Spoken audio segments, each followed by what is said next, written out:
Yeah. Okay. All right, welcome to this meeting. It is now called to order and the roll has been taken by the clerk. Reminder of our rules of procedure. This meeting is being held in hybrid format in accordance with electronic participation policy for virtual meetings. Full corporate policy 50 regarding electronic virtual meetings is available online to review. Staff and delegates participating virtually are reminded to keep their video and microphones off until requested by the chair or members of the committee. All cameras for virtual committee members shall remain on to ensure that we have quorum, and we have fair quorum tonight. All members, members of the committee shall indicate they wish to speak by physically raising their hand. Members who are present in person will be given the first opportunity to speak, followed by first all participants. All members of the committee will vote by physical show of hands. Please raise your hand until the chair has determined the result of the vote. In the event of a connection or service interruption occurs and affects quorum, we may recess the meeting for up to 15 minutes to regain quorum. If quorum is not achieved, the meeting will be adjourned. All rules for delegations under the state procedural law will continue to apply. So with that, item number 2, declarations of conflicts of interest. I have a conflict with 4.1. I sit on the board of directors of the Canadian Industrial Heritage Center, who has a lease on the subject buildings and part of the property. Okay, thank you for clarifying that conflict. Any other members have a conflict of interest? Seeing none, okay. There are no presentations or delegations, so we'll move to 4.1, which is the exterior restoration of 66 Mohawk. I'll ask Christina Hahn, Tony Cockshott, Bill Darfler, Peter Muir, Jean Farquharson, Ray Wright, and Jasmine Bedard to come forward. As a reminder, you have 10 minutes inclusive of questions. Thank you for the opportunity to share our vision with the committee tonight. I'm with the president of the CIHC. President, along with me are our amazing directors, Parkinson, our vice president, Ray Wright, our secretary treasurer, directors Bill Darfler, Peter Muir, Tony Kasha, and our administrator, Jasmine Bedard. More than half of our board is here tonight to show to the committee and the city our commitment to our site at 66 Mohawk and our vision for the future there. Bill, Tony, and myself will deliver a brief presentation. We will provide an overview of the history of our relationship with 66 Mohawk. I'll share with you what we envision and what we would like to do there after the site is restored and developed. Tony will finish the presentation by talking about restoration work itself and the challenges we are facing. Now, moving over to Bill. Thank you. Next slide, please.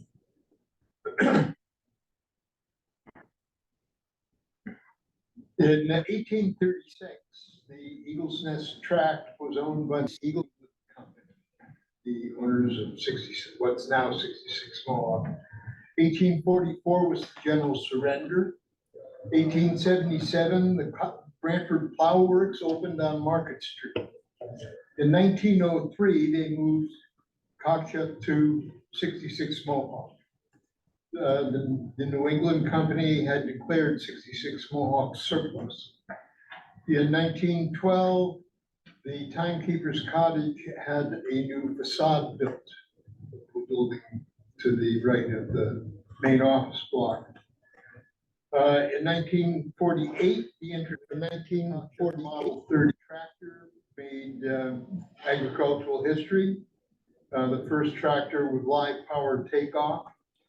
In 1962, Cockshott was sold to Oliver, sold it to White Farm, and production ceased. In 1985, 66 closed. In 2002, 66 Mohawk was designated by the Heritage Committee and the city. 2005, the city owned 66 Mohawk. 2012, fire and demolition at 66 Mohawk, leaving the portico in front of the office block and the timekeeper's cottage. 2020, the certificates of the lease were signed with the city. Next slide, please. So we are going to integrate the restore. So we are going to build a multi-purpose space for events and performances. Next slide, please. We have completed our draft phased plan. Brantford's architectural firm, MMMC's Craig Newsett is our architect. Our vision includes outdoor and indoor exhibit, performance, and event spaces, spaces for education spaces, spaces for educational retail and food services made for retail and what we created is a flexible plan that can be adjusted according to the needs of our heritage cultural community. As you can see, our plan includes 4 phases. Phase 1 will focus on the restoration of existing 2 structures and installation of a fence and a temporary pathway. Phase 2 will involve the creation of parking space, landscape cap, and a concrete cap. Next slide, please. Phase 3 will include the construction of a barn, which will be used as space for events, educational activities. It will also include the construction of an outdoor multi-purpose performance space. Phase 4 will involve the main building, which will include the main building. We fully understand the complexity of creating a sustainable arts heritage center, and it is much more than just space, but innovation and engaging programming that will determine the future of our center. The CIHC has been working hard to develop innovative programming and have been successful in that regard. Now to Tony. So we're Next excited. slide, please. We're excited to be here because after the long history that Bill just talked about, now we're talking about restoration. We had a since 2020, and we've managed to get on the property for only a few hours in that time period. So we're really eager to get going. We have some really good plans. All of them hinge on these remaining 2 heritage structures. Everything that we've planned has linked to those structures, whether it's outdoor theater or museum space, children's space, all of that right out of our facility. Christina talked about we have a 4-phase plan, but we have a 4th ladder round as required, shuffle ladder round, special needs as they come up. So we're really flexible, but the restoration of these 2 structures is critical before we can go raise funds with what we've got now, because we really don't have much to show people. As soon as there's restored structures there, or somewhat restored, we can proceed. We have fundraising plans lined up and we're ready to roll. So that ends our presentation. I hope it was nice and short. Are there any questions from the committee? Okay, thank you so much for your presentation. Any questions? Presentation, members? Dan Brown, go ahead. I drove by there today just to get a better look at it. In your presentation, I read you weren't able to actually get in the building either, were you? No, well, we poked our heads in. That's so. Yeah, we have not been able to do. We have not been able anywhere, Right. and until recently, we couldn't even really see it from the street because it was covered because of scraggly bushes and grass, etc. So We have stuck our head inside. That's about as far as we've gone. it still kind of looks like it's out in the open for like it's vandals and that sort of thing. Like Agreed. it's not easy, that sort of thing. It is is it the timekeeper's on the left? The portico is on the left as you face it. Yeah, so that one seems to be fairly protected with the steel fencing around it. But the other one kind of seems open to whatever that could happen to it, easy enough climb a fence. That's right. Yeah. Again, and we're really concerned it's taken this long to get to this point. Vandalism could definitely happen. The sooner that there's work there happening, the less likely that is to happen. Any other questions, Dan? Anyone virtually have any questions for our delegation? Okay, seeing none. Thank you very much. I'll now ask Tara Tran and Tracy Burgess to come forward to present their staff, I guess their staff report on this, or their staff report. Thank you, Nathan, and thank you, members of the Heritage Committee for allowing us to also share our update here. So my name is Tara Tran, for anyone who I haven't met yet, and I'm a senior planner. And Tracy Burgess is with me, and she's in project management and public works. We also have members of the consulting from Gravity Engineering online, Gord Bendis and Snigdha Vera, and they will assist with any questions. But Tracy and I will be giving the presentation tonight. So before I turn it over to Tracy to give an overview of the proposed repairs that are needed for the structures that we just heard about, I just wanted to provide about the state of work right now. We heard, this is very helpful to me. We've heard already about the history of the structures are and even about the fire. I don't even have to get into that. Certainly to that, everyone in this room can appreciate the fire was a really to make the future reuse of these important structures in our community. But as CIHC has presented, they have some really creative ideas and innovation and how even just the remnant structures can now be used or repurposed. But I do need to scope what's on the table today. So we're not going to be able to achieve the level of repair and restoration that is going to necessarily directly achieve the vision that the CIHC has. What we can do though, and what we're doing right now, is going to be sort of limited. And there are two reasons for that. One, to cost effectively proceed with restoration, certainly, and especially with the interior, the city needs a more concrete design and proposing and that interior in order to cost effectively advance that program. So right now on the table today, interior work that we'll be looking at is exterior to the remnant structures. And then the second factor at play, maybe that goes into the question that we just heard about, why is it taking so long and what sort of the challenges there? So we do have this is a former brownfield site. It is remediated. The certificate of proper use is in place. But what is the limitation to actually the people and users going into the property is that even though the soil is addressed to the standard it needs to be, clean fill needs to be brought in to camp the site. No future use is permitted, and so no clean fill. And it's clean fill plus either a hardscaping such as asphalt or concrete pavers, or a robust landscaping plan. And that unfortunately is requires a really certain design and budget that just isn't at this point on the table yet.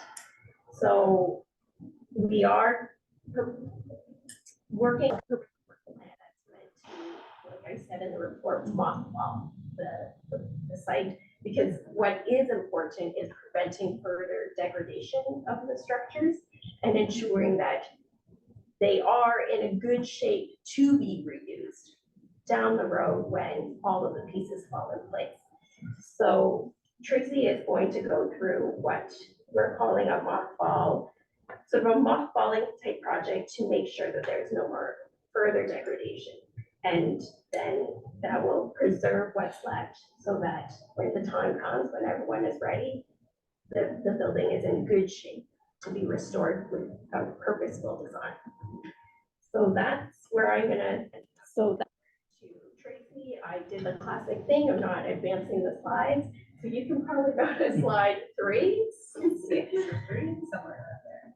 Number 3, somewhere around there. Next.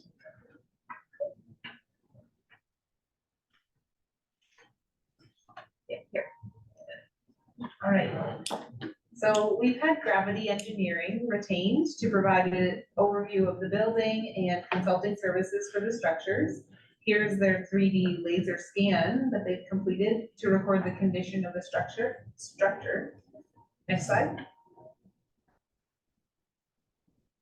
So this is in review of the portico areas, and the areas of concern include the displaced stones and the missing mortar required stone repositioning and joint repairs, the top picture. And joint repairs. And then below that, you can see cracking and deteriorated steps requiring removal and restoration to the original condition. And on the right picture, you can see significant brick and mortar joint cracking and deterioration, missing mortar, loose bricks. This is all at the back of this particular picture is at the back of this particular picture. We do have bricks to use from the original building if necessary for replacement and as needed. Next slide. So focusing on the back of the portico structure, you can see that the head structure, you can see that we will require some discussion on how it's required, how we could restore it structurally to a sound for it structurally, the heritage design. And you can see here that the back, this is where the back door is outlined in red. Next slide. And on this one, you can see that the front door and the windows are outlined in red. There is a possibility of the portico being restored as an open air structure. So we have these windows and doors outlined as they could not be replaced and the structure remain open without any enclosure. So the next slide. This is the Peace Memorial School in Hamilton, and it's been restored as a monument. And it's a great example, restored as a monument, and it's a great at our portico too. The possibility of the structure, being open air or not will be considered in the strategy to restore and protect the back of the portico. I'll also just note at this time that we intend on restoring the existing window frames to match the heritage intent and replace the boarded windows with new boarded glass. And this will help keep the building sealed and allow for the use of the structure to be refined. For the use of the structure. The next slide. The next slide. In review of the building, you can see delaminated parging at the top left picture there. Requires some removal and repair to match. To the right of that, you can see deteriorated wood siding requiring replacement to match and restoration where possible.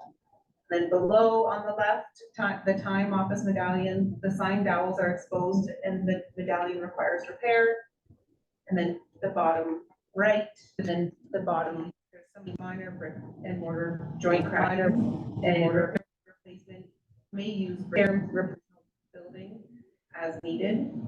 And then not pictured, there's other issues, deteriorated lintels and windows and doors, and again, windows and door too. We intend to restore the existing frames and continue to have the boards on the windows.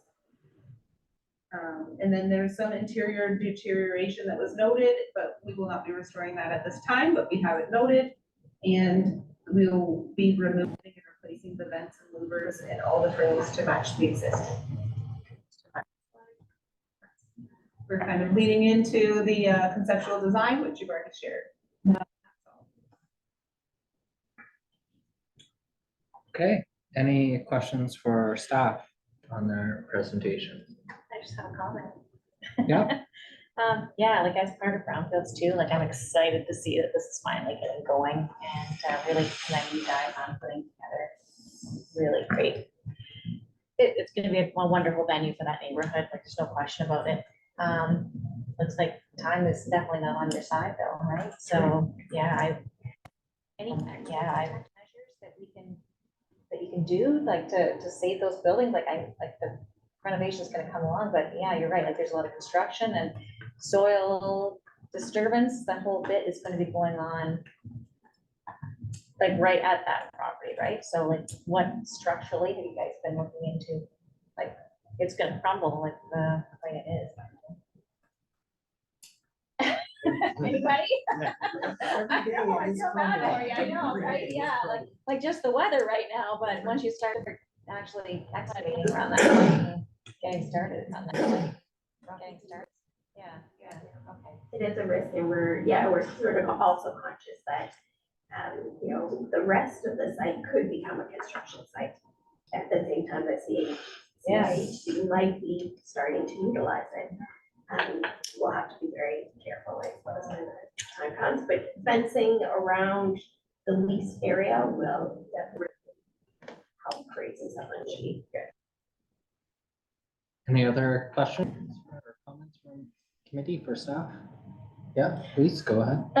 Just the part that you said about what still needs to be done is the soil addressed with like clean fill you said, or it needs to be brought in like asphalt or concrete, that sort of thing. Is there like a timeline or estimate for that? Just timeline is not too far away.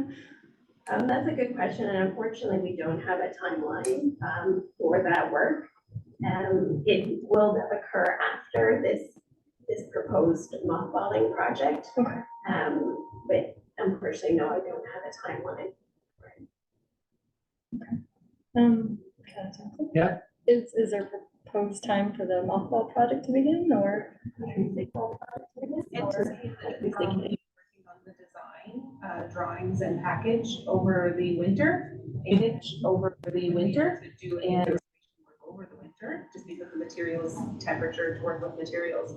So we're expecting and hoping for spring and summer for this work to take place. Thank you.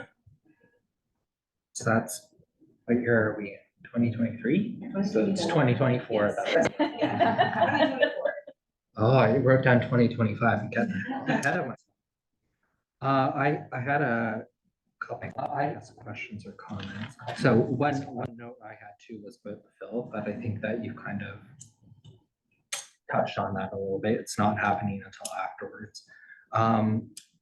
I'd also like to commend you guys for doing this 3D scan. This was something that when we went to the church conference in June, that we had talking about making 3D models using this method, using LiDAR. So we have laser precision about the measurements and also the deterioration. So it's great to see that the city is using that technology. I guess the big question is, how many bricks do we have then from the old building? I don't know an exact number. I thought that I don't know an exact skid, but it's gonna be close. I don't know quite enough, so we'll have to kind of get a little bit better count for brick. Yeah, because there's quite a few bricks there, especially along the backside of it that need to be repaired. So, and then I think you alleviated my concern that it's only the exterior that's being done. It's only the exterior. Okay, that's all my questions. Oh, Dan, go ahead. I guess now I have 3 questions. Go ahead. Where's the brick being stored?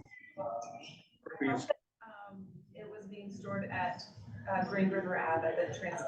Is it the transit yard? Somewhere in there. I haven't seen them yet, but. Just outside? We're inside. Oh, okay. Is there any money in the budget for protection of the buildings after they've been mothballed? Not in this here. This was just project that I have right for restoration of the outside, just to preserve the building outside. Other than the main fence, like I said, it just seems like it'd be easy enough to get over to do damage to it. It's not currently in my scope for this restoration. My other question would be about the fill. With all the construction that's going on in Brantford, even city projects, there has to be a lot of fill that could be being brought over there all the time right now. Has anybody looked into where that fill's available right now? To that question, no, but I appreciate the insight, and we can see if we can make some arrangements, but it just needs to be tested, that's all. Yeah, I'm sure they're looking for spots to put it all the time. If I can just piggyback to the second question, I think I would like to hear from this committee any insight you have, because we are in between, after this work gets done, does the hoarding that that sheet metal protection around the portico come down permanently, or now I'm starting to hear concerns. So if this committee had any comment on, what Dan asked, future protection. Metal around there, that, other than you can't see if there's people living in there, but I think that's perfect for people not to be able to get in there. For people that should be almost encased in something to protect them from something completely if the function starts. And then there's more action there and people there with eyes on them all the time. That's my thought. Other committee members' thoughts? Does anyone else want to say anything? Just to note, if I can, Yeah. just, regards to 3D rendering, laser, technology, I think that's amazing that they're doing that, so it's very precise. As well as, as someone who's been passionate about this since way back when too, I'm really hoping our city does do as much as it can to protect what's currently there. We barely have any industrial built heritage in the city. We have lost lots.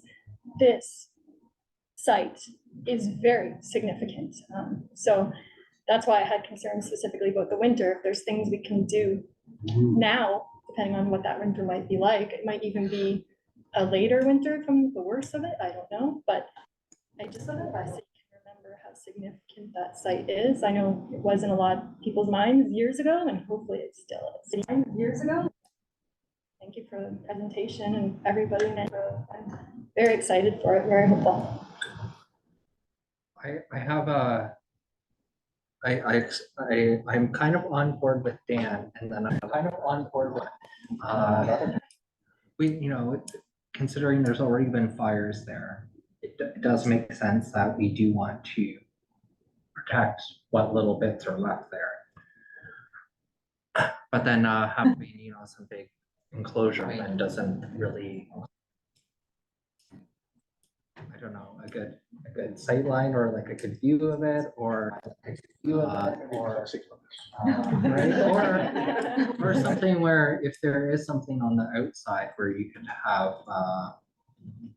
something painted onto the plywood or some plywood side, or future of the site, or what you're kind of envisioning, so that it provides that protection, but at the same time, here's what's in behind here. Yeah. A little bit. Rather than having the solid steel Yeah. sheathing, could it be just a higher chain link fence? Like, Yeah. that's more permanent than the movable fence? Yeah, and then You know, that so they has can something see- visual, and then you can see what's actually behind both sides. And then my other comment was, I know that there's stuff about the roof, and another project I'm involved with in the county, they're tarping the roof for the winter to prevent further degradation from happening. Is the roof bad that it needs some protection for this winter? The portico itself? The tarping? Well, the roof. The roof on either. I think that the report spoke to the timekeeper's building. The report spoke to the roof was in,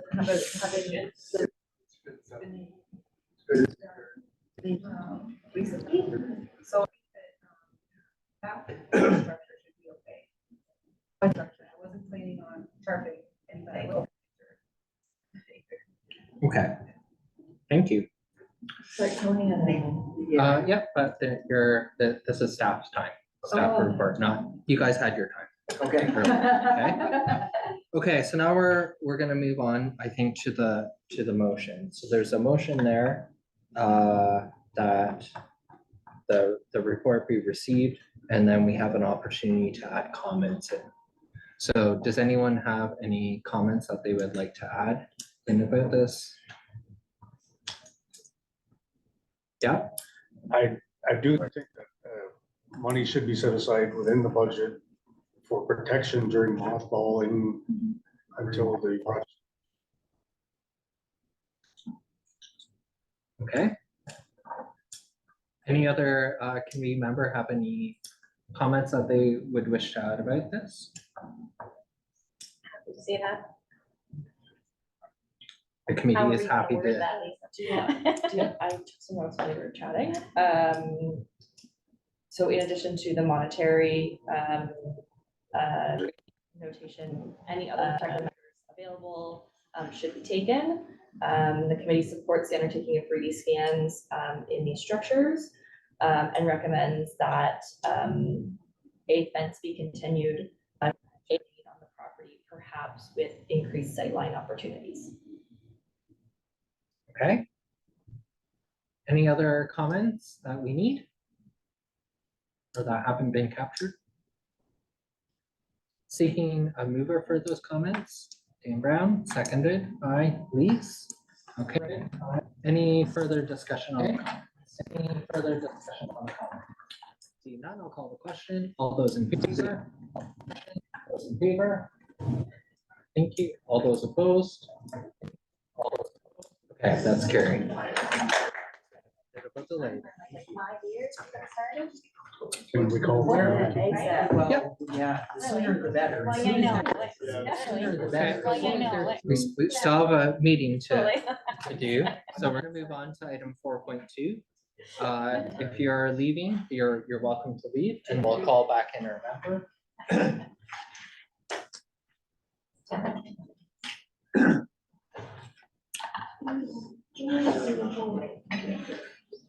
So moving on to item 4.2, we have Nick Dijak and Meg Hobson here to speak about a heritage impact assessment for 325 West Street.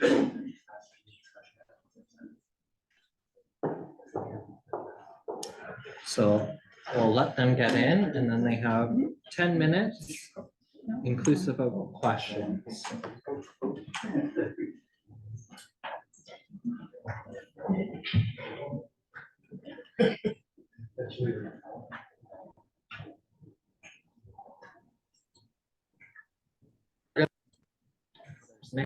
Okay, go ahead when you're ready.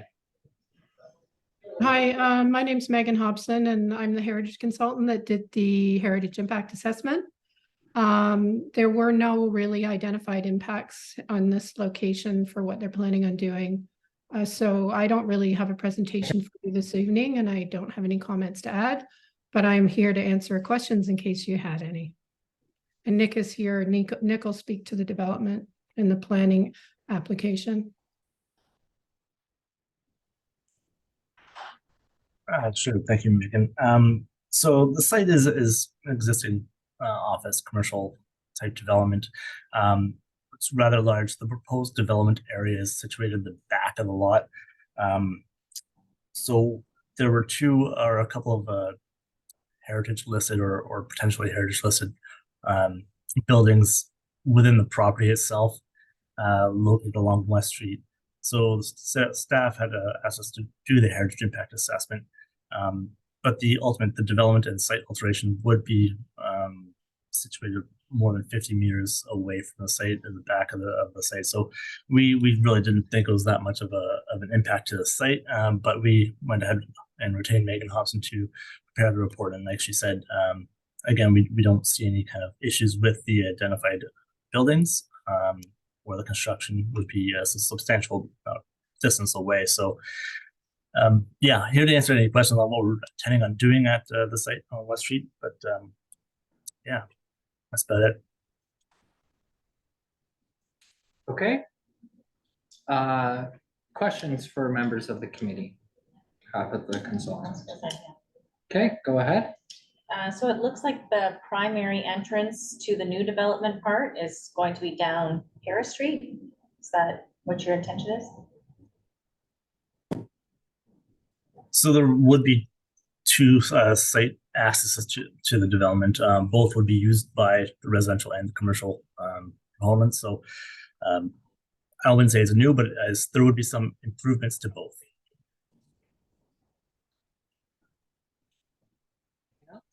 No? Any other members have questions for the consultants? Okay, it's time for my questions then, I guess. So I was confused a little bit by the report. I think there was a mention of this church which you just said was 20th century. I don't know when it's there. And there was a comment about a cemetery, the potential of a cemetery being on site. Can you speak to that? There's no indication of a cemetery. That was just to include that in there because it is a place of worship. That if there were any, that usually an archaeologist is just consulted to confirm. I didn't find any indication of a cemetery associated with that site. And the building dates from the 1940s. And just to add to that, an archaeologist has been retained for that development, so they are reviewing the site. Yeah, I know because I did a little bit of digging today. So it's not a 1940s building, it's a 1950s building. And why would you have a cemetery in a 1950s building when there's one cemetery down the street 500 meters and another cemetery 400 meters up the hill? There's no cemetery there. There's never going to be a cemetery. Right, so there are no concerns with that. The second question I had is about your assessment regarding 314 West Street. There was a bunch of things and it said to be determined. And we already had a report about this property within the last 2 years. So did you not look at that report? Did you not seek it out, that information? Did staff not provide it to you? So you're referring to the Italianate house that's across the street? Correct. Yeah, so because it's across the street, I didn't see that there was any need to look at it any further because there's not going to be any impacts by the development. I reviewed what they were planning on doing and I didn't see that there were any concerns. Okay. You mentioned shadow studies as well, but there's no shadow study in the report. So I'm it's not not tall enough to cast shadows, isn't that correct?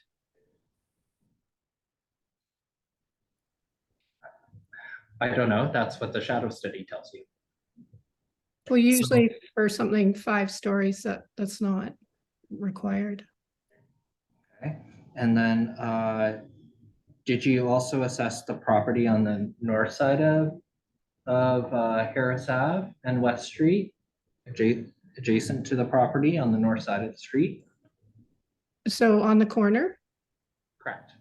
Yeah, so I saw that place, but I didn't think there are any concerns heritage-wise. Nothing that's happening on this site is going to have a negative impact on a heritage building that's across the street. Including shadows?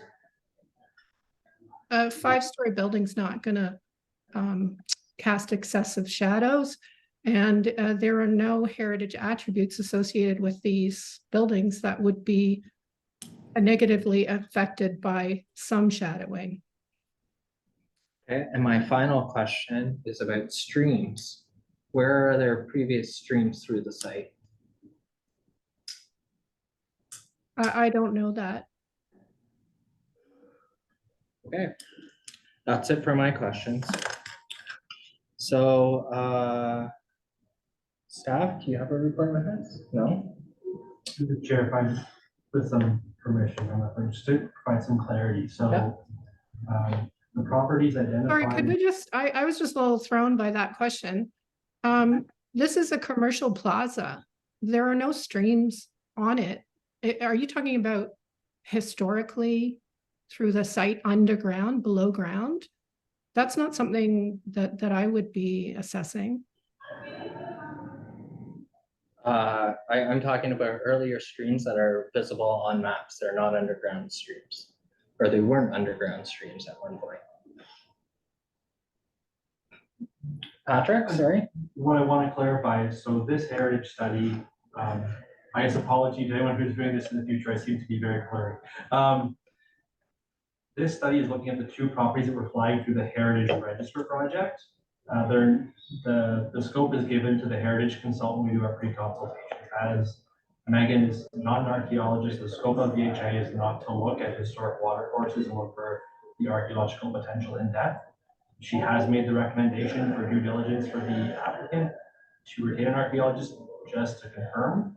That will be the appropriate venue to, that will be the appropriate plan form and determine if there was potential and then if it would exist. So there are sort of some other, just to answer some of the questions you had asked, Megan, just want to provide that clarity for you. So it's not typically policy that we just circulate every single heritage study through the pre-con process to new applicants. If they had questions, we certainly would when it's a complete application. That's not a normal scope that Megan would have been given when these comments were provided. So when I did take over, she did sort of the people that do want to know for an HIA of looking at the process flag, you know, these process having heritage potential. So just to address some of your concerns. Okay, thanks. So we have a motion that this be received and the opportunity for comments. So any comments that members of the committee have that they would like to add? If not, then we just to receive.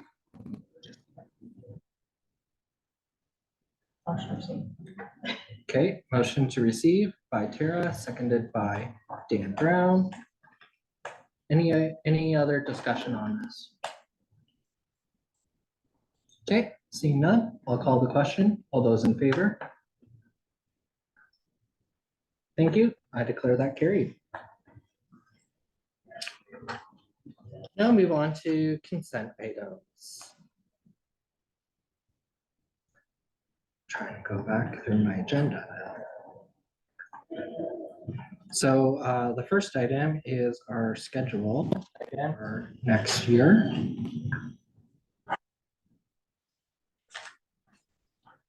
Here. So we have meetings scheduled and it's the fourth Monday. Typically, it's the fourth Monday of the month. The fourth is in the same rhythm as city council.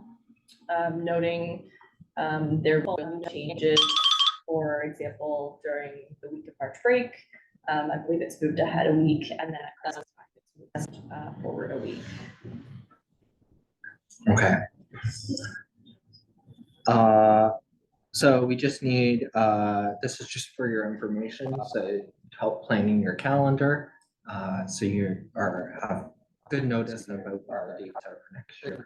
So this is just a motion to receive. Would someone, I see Linda making that motion. Seconder, please. Any discussion? Call the question. All those in favor? Thank you. Declare that carried. Our other thing is the minutes from our August meeting. Any errors or omissions from members of the committee that they noticed?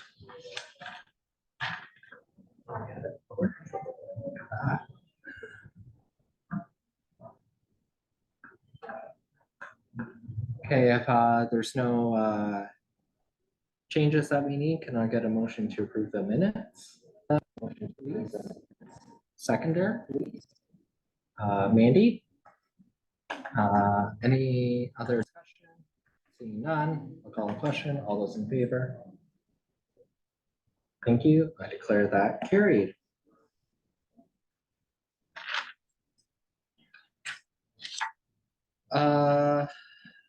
Prominence point. We have not scheduled a meeting, and one of the reasons that we haven't had a meeting is a point of the terms of reference of the committee, and the terms of reference state. So I grabbed it today. Administrative supports and minutes shall be provided by staff within the planning department. So we're waiting for, I think at that time, I think Michelle was around. No, and Patrick wasn't back yet.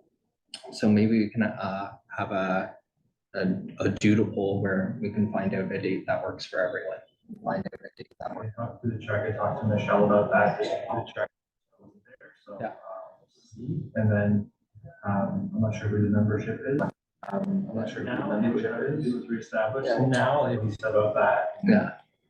I think it's myself, the two counselors.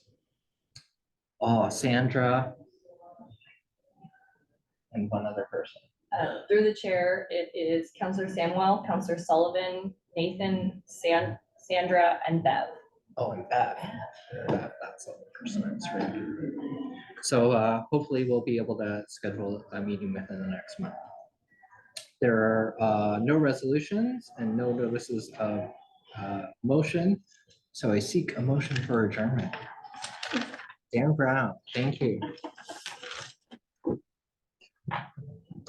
Have a great month, everyone. See you in November.